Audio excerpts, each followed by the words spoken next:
네, 2022년 8월 3일 이정훈입니다.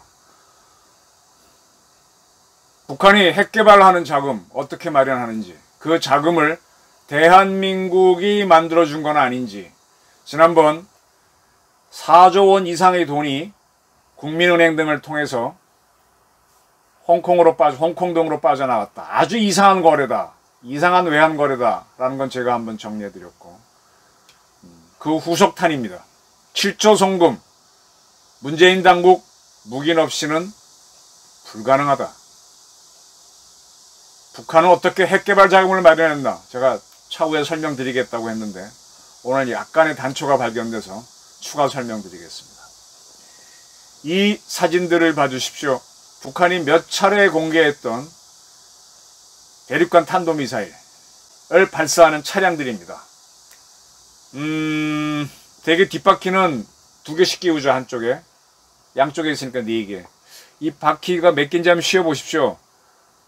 바퀴축이 많아서 잘 씌워지지 않은데 굉장히 많습니다.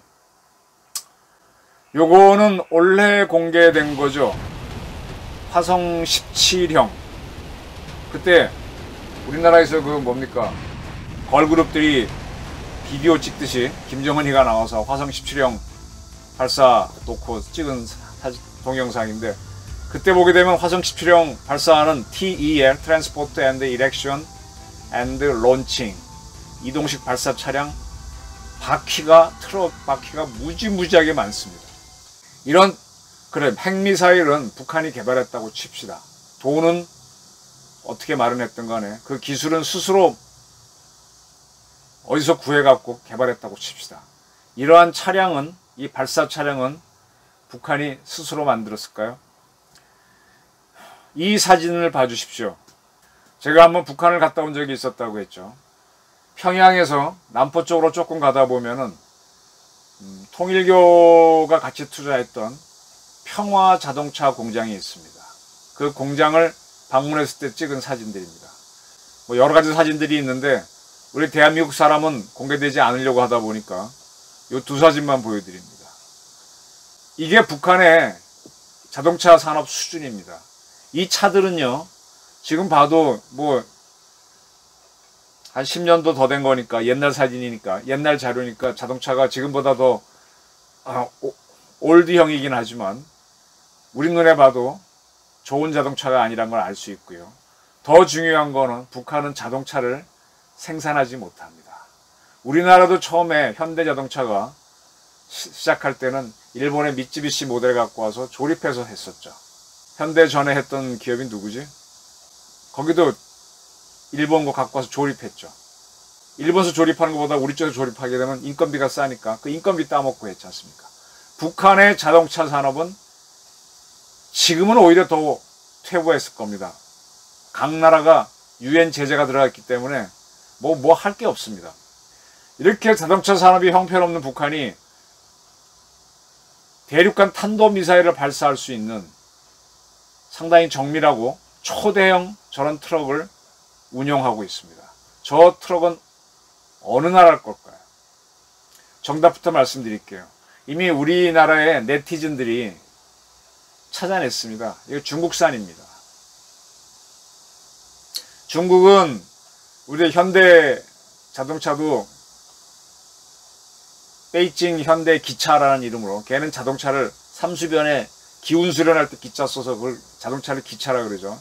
베이징 현대 기차 뭐 이런 식으로, 또 벤츠도 투자하고 해서 거기에서는 자동차 산업을 제법 하고 있습니다. 그리고 승용차까지는 몰라도 화물차 같은 거는 스스로 만들고 있죠. 중국에서 요런 걸 특장차라고 할 수 있는데요.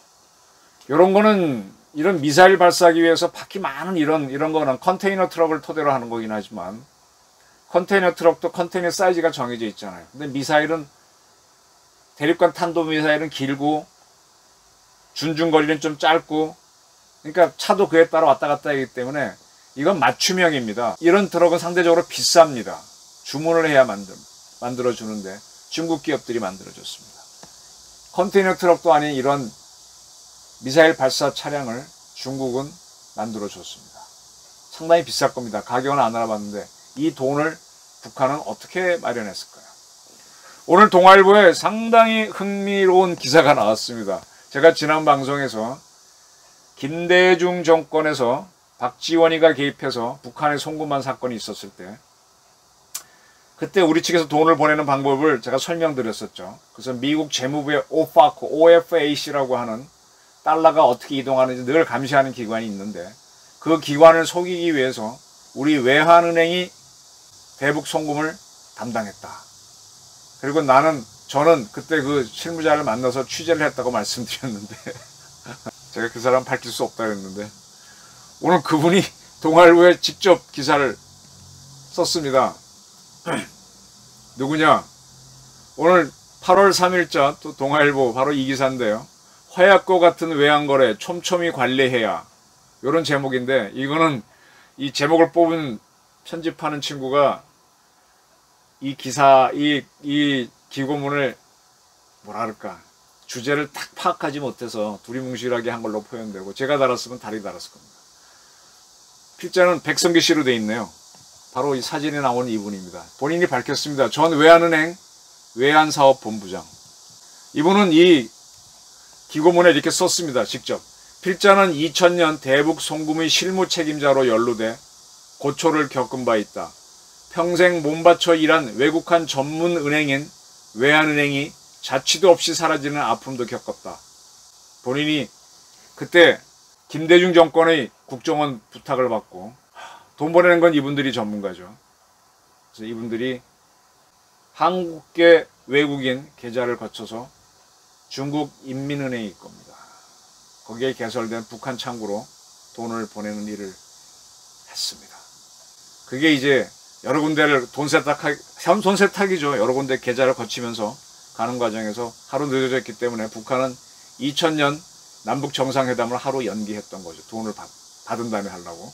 그리고 그때 자기 계좌를 빌려줬던 사람 중에 한 분은 혹시 삥땅에 먹을까봐 청와대가 의심해서 김대중 청와대의 녹지원에서 하루 종일 불려와서 빈둥빈둥 놀았다고 저한테 얘기한 바 있습니다. 이 필자는 이렇게 썼습니다. 지금 펼쳐지는 외환거래 사건을 보며 왜 폭발 직전의 공포감이 엄습해 오는지 모르겠다. 이렇게 썼습니다. 이분이 쓴 글을 조금 더 설명을 드릴게요. 자, 최근 4개 은행을 통해서 7조 원 이상의 수상한 외환거래가 있었다는 보도가 있었다. 여기에는 금융감독원인가 이복형 검사가 간 이후에 이게 보도가 되기 시작했죠. 기간도 1년 6개월이니까 상당히 긴 기간이고 액수가 7조 원이면 천문학적이다. 그리고 서민은행인 KB 국민은행까지 개입됐다는 사실에 놀라지 않을 수 없다. 그리고 이분이 외환 전문가, 외환만 한 30년 20년 하신 분이니까 아주 쉽게 얘기하면 빠꼼이죠. 이렇게 썼습니다. 은행은 일일 스퀘어 포지션을 원칙으로 보유 외환을 가지지 않는다. 스퀘어 포지션은 뭔가 하면은 외환 보유 제로입니다. 은행은 매일매일 우리 외환은행 가거나 어느 은행 가면 달러나 이렇게 외환 바꾸잖아요. 근데 매일매일 자기네가 보유한 외환은 다 팔고 제로화 시키는 겁니다. 그래서 은행은 외환을 가지지 않는 거를 원칙으로 한다. 왜 그런가 하면은 은행이 그걸 갖고 있으면은 환율이 자꾸 변동하다 보면은 거기에 따라 이익도 보겠지만 손해를 볼 수가 있게 되고 그게 되면 은행 재정에 부담이 되기 때문에 은행은 일일 스퀘어 포지션, 무조건 보유 외환은 제로로 한다. 매일매일. 그걸 원칙으로 한다. 은행에서는 고객의 필요에 따라 그들은 이제 외환을 팔죠. 그래서 수수료를 챙기는 그 이익만 챙기지 외환을 보유 많이 해가지고 환차익은 노리지 않는다 이거죠. 그래서 은행은 고객의 필요에 따라 외환을 거래하며 이는 결국 공개된 외환 시장을 통해서만 가능하다. 그렇죠. 그러니까 다 은행 외환 거래는 공개되죠. 은행에서 하는 외환 거래는 아무리 감추려고 해도 비밀이 되지 않고 매일 20억, 30억 수준이 국내 외환 시장에서 거래되는데 그 실체는 매일매일 드러나기 마련이다. 그리고 은행에서는 의무적으로 사전 및 사후에 내가 얼마의 외환을 거래했다는 것을 보고해야 된다. 법에 의해서 그렇게 되어 있습니다. 때문에 이 법을 지키기 때문에 외환당국이 모르는 외환거래는 절대 없다라고 이 필자는 단언합니다. 이번에 대규모 외환거래, 처음엔 4조 원 그러다 지금 7조 원이라 그러죠. 이 외환거래에는 비호 세력이나 묵인 세력이 없이는 있을 수가 없다. 이번 대규모 외환거래에 대한 비호 세력이나 최소한의 묵인 세력이 있을 거라 의심하는 이유가 바로 여기에 있다라고 필자는 단언합니다. 이분은 이제 이거는 건들지 않았어요. 이제 우리나라의 비트코인 가상화폐 우리나라 비트코인 값이 딴 나라보다 비쌌죠. 그러니까 어디선가 돈이 들어왔을 겁니다. 들어와서 이거 샀겠죠. 요거는 국내에서 만든 돈인지 해외에서 들어온지 추적하지 않았습니다. 이게 샀어요. 그래서 번 돈이 있어요. 이걸 바꿔서 이걸 바깥으로 외국으로 보냈다는 건데 이 최초로 투자한 돈은 어떤 돈인지 추적하지 않았습니다. 이 돈도 수상합니다, 사실은. 그런데 이거를 뭘로 했는가 하면 무역거래로 했다는 거예요. 이 돈을 보낼 때. 그러면 내가 무역거래 도움을 주면은 저쪽에서 신용장을 개설해야 될 거예요. 거래는요, 기브앤테이크입니다.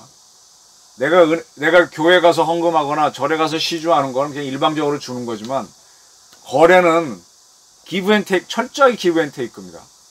근데 여기에는 신용장, 송장도 없이 그냥 돈만 갖습니다. 이거는 납득할 수가 없다라고 필자는 썼고, 입금 없는 출금이 어디 있으며 수출입 허가 없는 대금 결제가 있을 수가 없다고 그랬습니다. 만약 이렇다면은 대한민국 국세청, 관세청, 한국은행은 직무유기다. 국세청, 관세청, 한국은행은 무엇을 했단 말인가라고 필자는 썼습니다. 얼마나 대단한 세력이기에 불법거래를 2년이나 계속할 수 있었겠는가. 그리고 이 거래는 투기 세력이나 자금 세탁이나 최소한 금융기관과 권력의 협조나 암묵적 비호 없이는 불가능하다 하고 단언했습니다. 7조 원, 최소 4초 1천억 이런 돈을 외국에 보냅니다.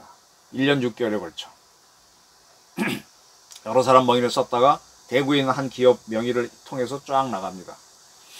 근데 이거를 우리 금융당국이 모르고 한국은행이 모르고 관세청이 몰랐다? 절대 불가능하다. 이건 외환을 평생 하신 분의 의견입니다. 더욱이 사후관리가 엄격한 외환법규화에서는 더 말할 필요도 없다.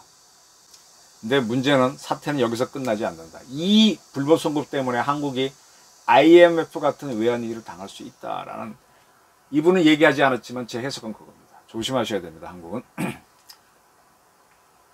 지금 은행은 수취인이, 이 돈을 받는 사람이 누구인지 그 사람의 신용 여부는 우리가 파악할 일이 아니라고 주장하는데, 그건 소액인 경우에 해당되는 거고, 통상적인 외환거래라면 맞지만 이렇게 거액이고 일부 돈은 적성국으로 분류되는 나라와 한테 갔어요. 홍콩도 가고 기타 나라도 갔습니다. 그러면 이걸 안 했다는 거는 은행이 매우 무책임하고 위험한 판단이다. 그리고 아까 제가 서두 얘기했던 오파크 얘기를 이분도 하십니다. 지금 우크라이나 전쟁 이후 스위프트라는 거는 미국이 스위프트 국제 금융통신망에서 러시아를 빼버렸죠. 러시아 경제 제재할 때 스위프트 뺐죠. 스위프트를 바로 관리하는 게 오파크입니다. 미국 재무부에. 우리말로는 해외자산통제국이라고 그래놨네요. 오파크는 스위프트를 통한 전산 필터링을 강화하고 제재 범위도 최고도로 넓혀서 운영하고 있다. 이러한 때 수상한 외환거래가 적성국, 이 북한이겠죠. 결론적으로는 북한이 되는 거죠. 몇 군데 돈사해서 가는 거니까. 무기 대금으로 쓰였다면 이건 사단이 커진다. 자, 이렇게 썼습니다. 백성기 전 본부장께서. 비트코인은요, 2016년, 7년에도 히트를 쳤습니다. 그때도 굉장히 올랐습니다. 2017년 임종석 씨는 대통령 전용기를 타고 UAE를 갔다가 레바논을 방문했습니다. UAE는 왕국이죠. 그 왕의 아들 중에 한 사람은 세계적으로 굉장히 유명한 돈 세탁 전문가입니다. 그리고 스페셜 인텔리전스라고 하는 특수정보, 그건 주로 3세븐 부대가 하는데 국정원도 합니다. 거기에 여러 가지 자료들이 아직도 있다 그러죠. 이 돈이라는 건요, 북한에서 우리나라에서 고려대학교에 사이버 군사학과인가 있죠? 거기 들어가는 친구들은 시험 봐서 들어가는데 전액 장학금 받죠? 그리고 학교 졸업하면 전부 다 소위가 돼서 우리 군에 가서 전산부대용으로 컴퓨터병으로 장교로 들어가서 일정 기간 복무하죠. 조건이 그겁니다. 이 사이버 전문가 키우는 데가 고려대학교 사이버 정보학과인가 뭐 있어요. 공과대학에. 북한에서는 미림대학이 그걸 합니다. 미림대학 나온 애들이 해외에 나와가지고 여러분들 뭐 저도 많은 앱을 보고 있는데 그런 앱을 개발해서 게임 앱도 하고 모두 해서 그걸로 해외에서 돈 법니다. 김정남이가 암살됐을 때 말레이시아에 북한 이 앱 전문가들이 나와서 거기서 외화벌이 하고 있었죠. 걔네들이 김정은 암살하는데 약간 개입됐다는 뉘앙스는 나오다가 들어가 버렸죠. 그래서 그들을 쫓아내니 어쩌려고 하는데 말레이시아가 막 북한이 화를 내니까 말레이시아 항복해버리는 기억나십니까?